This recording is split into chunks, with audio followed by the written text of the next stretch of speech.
morning. Good morning. Have you said good morning to anybody today? Have you even got anybody to say good morning today? What do? You can say good morning to me and I can say good morning to you. Or you do like I do, and sometimes I say, hey Siri, where are you? And she'll answer me. It beats all I've ever seen. I lose her in the house. I lose my phone in the house. But I can always call her and ask her where she is. Today I'm going to talk to y'all about your breakfast table. And so I'm going to do it while I'm doing my pies. Y'all see how sticky this dough is? This is several biscuits dough that I had left over. And I froze it in one big clump. And it's too sticky to make pies out of. And you remember what I told you just to do when you have leftover biscuit dough? You add some white lily all-purpose flour to it to make it stiff. And you don't want it to bubble, be full. And so you just add that. I'm going to put it right here. And then I'm going to talk to y'all while I'm working it in, okay? I'm going to get me some flour out of here, out of my jar. What I like to do is sprinkle it a little bit on the actual plastic wrap and do like this a while and work it in, and that way I haven't got to touch it till it. But anyway, I want to talk to you about your breakfast table, and I'm going to tell you about mine when I was a little girl. I think I told it in my second book, because my second book was Linger Around the Table, y'all. And my son Dallas was the one that wrote the foreword for that. And he told about the kitchen table and how everybody liked to sit around the kitchen table in here in my kitchen. It's the hub of my house. It's right kind of in the center. And then I've got a den out that way and a little bitty room right here. I don't know what you call that. I got my buffet in it, some china cabinet. But over just a little bit, I've got my big dining room table. But everybody congregates right there at that table, right there. And I love it. And if you don't eat at a table, let's say you've got somebody else in the family with you, and y'all go in there every meal and eat in front of the TV, and you don't even talk to each other about your day or anything. Well, in my opinion, you need to. What's the use of having a table if you just get it? It's a catch-all. You put all your stuff on it. All right, let's see how this is. See, it's a lot stiffer now. See there? Let's try one and see if it's stiff enough. I'm going to get me off about a golf ball size. Our table at my house when I was a little girl, see, about a golf ball size. Whoop. I'm going to put it right here. Get me some more if I need it. We had a small kitchen when I was a little girl. It wasn't a real big kitchen at all. There were 6 of us. Mama and Daddy, me, and 3 boys. I was the oldest, firstborn. And we would get around that little kitchen, and I've told y'all this before, but I've got new followers. We would get around that kitchen table, and we would have breakfast every morning. There wasn't any morning that I can remember in my lifetime where we didn't have breakfast together. Now, isn't that something?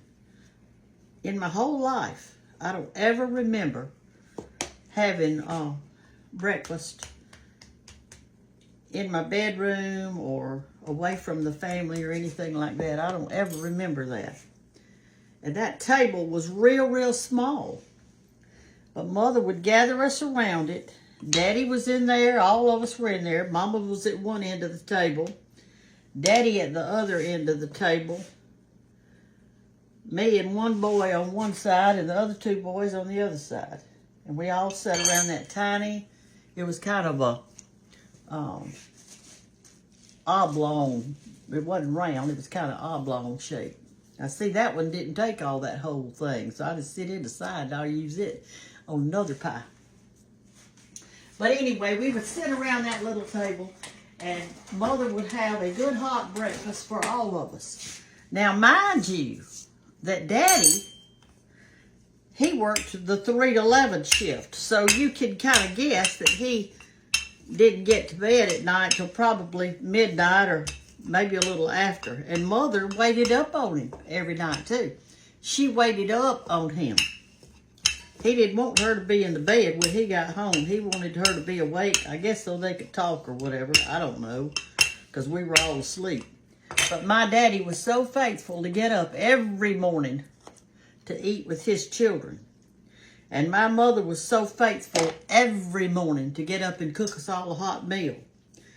This was our only time to eat together at the table during school season because, well, we went to school and had school at lunch, and so that was our time to be together as a family. And I want to ask you, do you have a time to be together with your family? It doesn't matter if it's breakfast. If breakfast is a bad time for you and y'all are just running here and there and you can't seem to get it together, that's okay. Have it at another time. Have it at night if that's a better time for you. It doesn't matter when you have it. It just matters that you have it around the table, sitting together to build bonds, to talk, to visit with each other. That's what's important. It's actually not even the food that's important, even though Mother did cook a really good breakfast. Sometimes we would have oatmeal, which Daddy didn't really like. He didn't like it when Mama fixed oatmeal, but he ate it, but he didn't. That wasn't his favorite meal. Sometimes we'd have oatmeal. Sometimes we would have fried squirrel, or fried rabbit, or I have had fried chicken for breakfast. According to what Mama had, I guess. But anyway, we would sit around the table and eat. If we had squirrel or rabbit, we always had grits with it. Always. And gravy. Grits and gravy if we had squirrel. Now, Daddy was a hunter, so if he went hunting the day before, then Mother would soak that squirrel or the rabbit, whichever one it happened to be, in salt water, or deer. We had deer for breakfast too.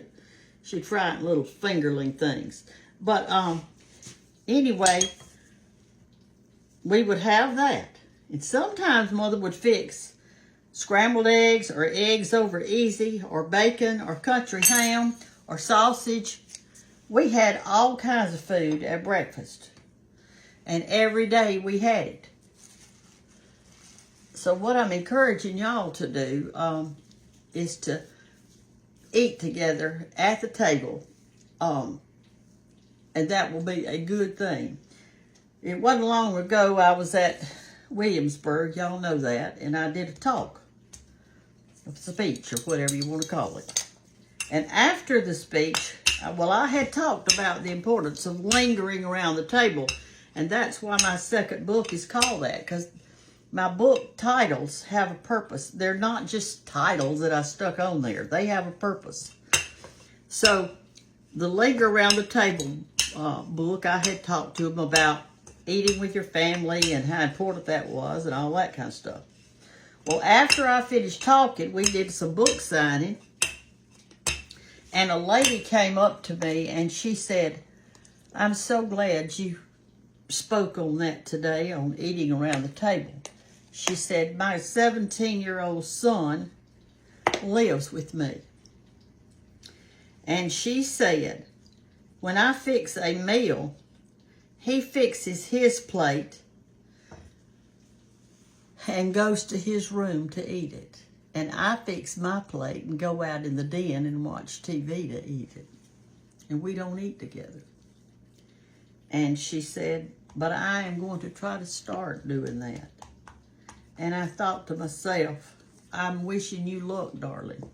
And I told her, I said, now it may not be easy at first, because you may not even know what to talk about or anything like that. But try it. If you don't say anything at the table at first, it's okay. Just be together. And so I don't know if she did it or not, but I'm telling you that it is so important, y'all. It's so important. So linger around your kitchen table. Fix you some oatmeal or some cinnamon toast. I used to love it when Mother would make cinnamon toast. We made ours in the oven. We didn't have a toaster that we made it on. Let me stir this. I've been on vacation for Thanksgiving because I went to Dallas and Anna's, as I've already told y'all that. So now I'm back home. I'm getting up at 4 o'clock again, but this morning I got up at 3:30. And I'm making breakfast for my guest. And so that's what I'm doing. And they all want fried pie, so I'm making them all a fried pie. I've got grits and sausage over there. I've got eggs ready to fry. I'm gonna make a big pan of biscuits. I've got gravy fixed. I've got juice and coffee over there.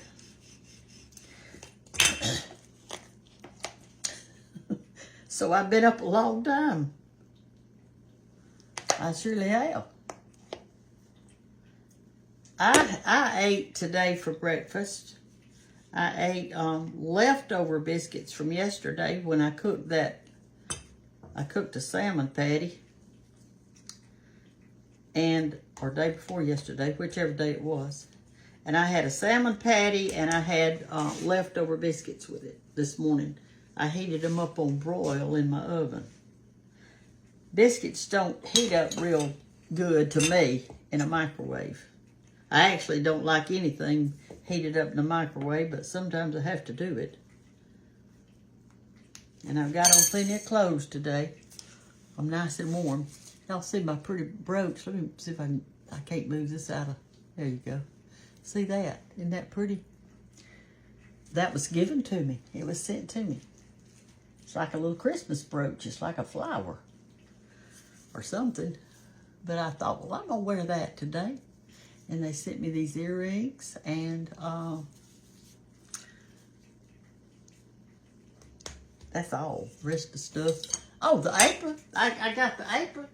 Isn't this cute? It's got poinsettias on it. I'm enjoying wearing my Christmas aprons. I think they're beautiful.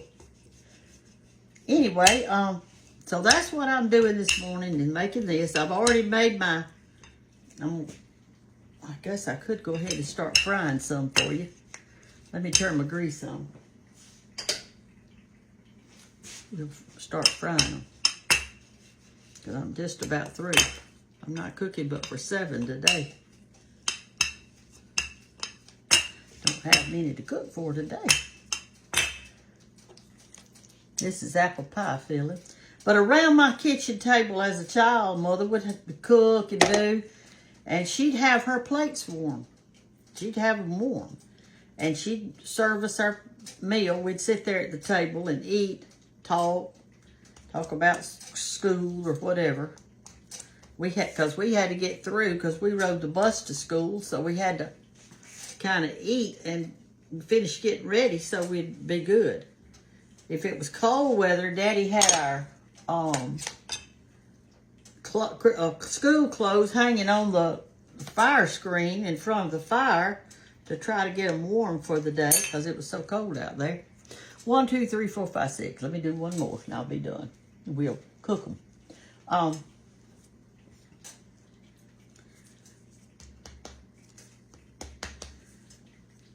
And if you wanted something out of the refrigerator, our kitchen was so small that the refrigerator was probably maybe 1.5 feet from the table. So you couldn't get the door open unless somebody got up from their seat, which I sat on the side with the refrigerator. That's where I sat. I sat next to Mama. It's like we all had our places that we knew that we were supposed to sit at. But I sat next to Mama. And I'd have to get up and open the refrigerator door so people could get the kind of jelly they wanted, or if there was butter in there, I don't know. But sometimes I had to get up. And we actually ate lunch in there too. But at supper time, wasn't as crowded because Daddy wasn't there. He was at work. We'd go to work and visit him at his work. Take him some supper in a platter. Mother would do that so we could all be together again. He was a shipping clerk at Hunt Oil Company. At one time, and I don't know how it is now, but at one time, H.L. Hunt was one of the richest men in the world. He owned Hunt Oil Company, and that's who Daddy worked for. Of course, we weren't rich, but he was. Our boss was. All right, so what do you do now is you take this. I got this much dough still left over that I could make more pies, but I don't need them. So I'm going to ball this up, put it back in the freezer. It won't be as sticky next time because we already worked flour in it. And I just put it right there in that freezer. I just try to push it in a ball like this. Get it smoothed out. Put this over it like that. Oh, I need to get a little piece out to test my grease. There we go.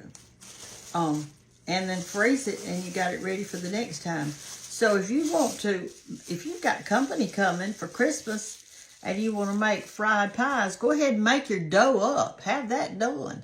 I'm using apple pie filling, and I crunch it up with this cruncher thing I've got over there. And so I've got that ready, so it's really nothing to do it. All right, let me move y'all over here. We'll fry them up real quick. It won't take but a second. Let me move you right here. I'm going to test my grease. This is how I test my grease. I drop some in. If it goes down, it comes right back up, and it did, then that means the grease is ready. So gently put your pies in there.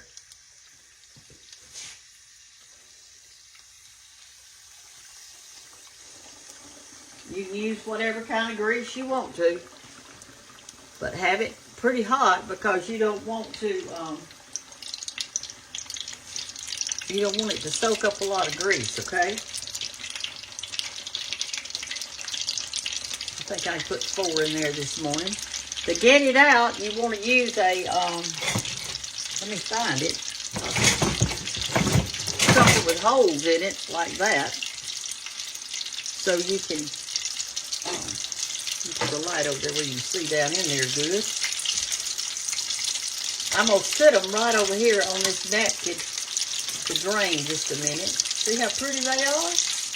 Now, they don't take long to cook because when you roll these out, you want them to be as thin as paper. You want them really thin, okay?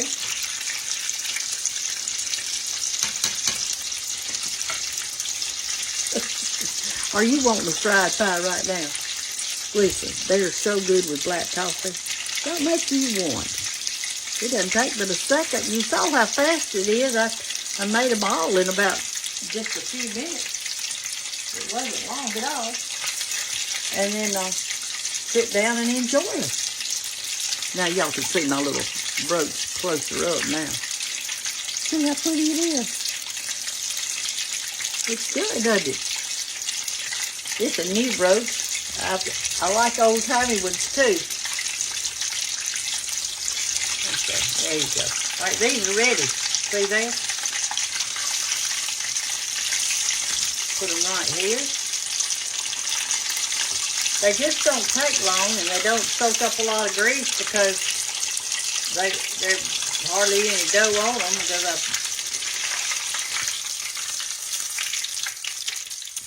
All right, let's do these other 3.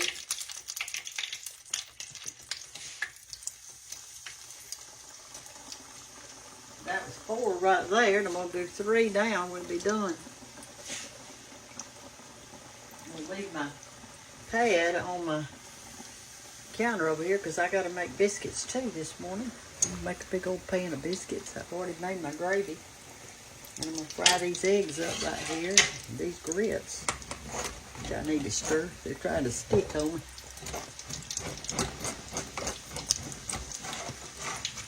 I'm going to put some cream cheese in them when they get good and done. Not done yet. All right, now that, and you want to use a hard spatula with a flat edge on it, a real hard one, stiff one, I guess you should say. The grits love to stick. All right, let's take these up or stir them around a minute. They're not quite ready. Let them go just another minute or two.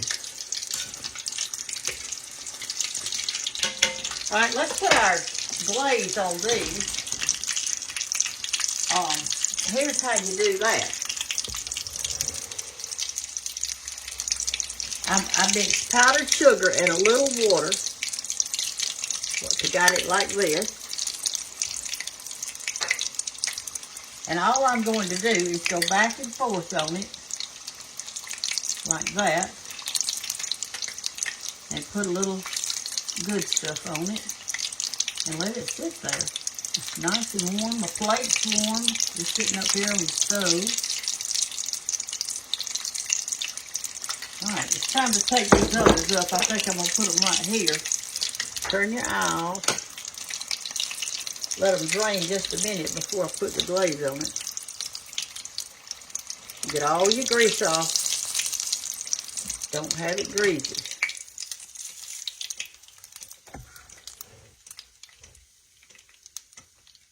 Okay? Turn your eye off. That's important. You don't want a grease fire. And remember, when you're putting grease in your skillet, don't put it up way up there. Because when you put your pies in, then the grease will come over because you got too much in it. I'll tell you how much I got in it. I got about 3 inches in there. And I think this is a 5 or 6 inch skillet. I don't know how big it is. All right, so now let's put our pies over here on top of these. And put us some glaze on it. On them. Put some glaze on them.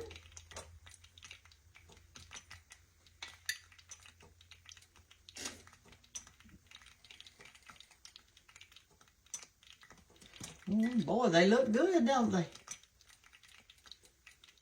All right. Now then, I'm just going to put this greasy paper towel over the top of it just to hold in some heat, and we're done with them. And that's it. So, the advice today is, make you some pies, darling. If you're making them for just yourself, you need to make you at least 4. You can eat 2 in one day and save the other 2 for the next day. And when it gets time to heat them up in your oven. Put them on a little skillet or something and put them in there on about 350. Let them get hot again.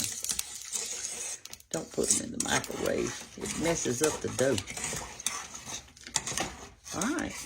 I'm kind of sleepy this morning. I don't know why. It seemed like I slept good last night. Sit around your table. If it's just you and your husband, sit at your table. And you put him at the head of the table and you sit right beside him so you can pat him if you need to. I wish I had my husband here to pat, and I wish he could pat me. But life goes on, and we're going to make it. All y'all people that have lost your loved ones, you're going to make it. Heaven's just one breath away. One breath away. Y'all have a wonderful day. Thank you for following me on Cooking with Brenda Gant. If you want to know if you're at the real one, look up above this video. Look up right above it. And see if it says Cooking with Brenda Gant, and then tap it.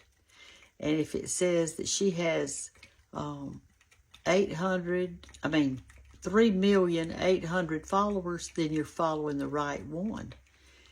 If it says they've got less than that, then you're on the wrong one. That's all I do. Sometimes right up above the video, it'll have a crazy name up there. I can't even read it. Or it'll be written differently than what I write it.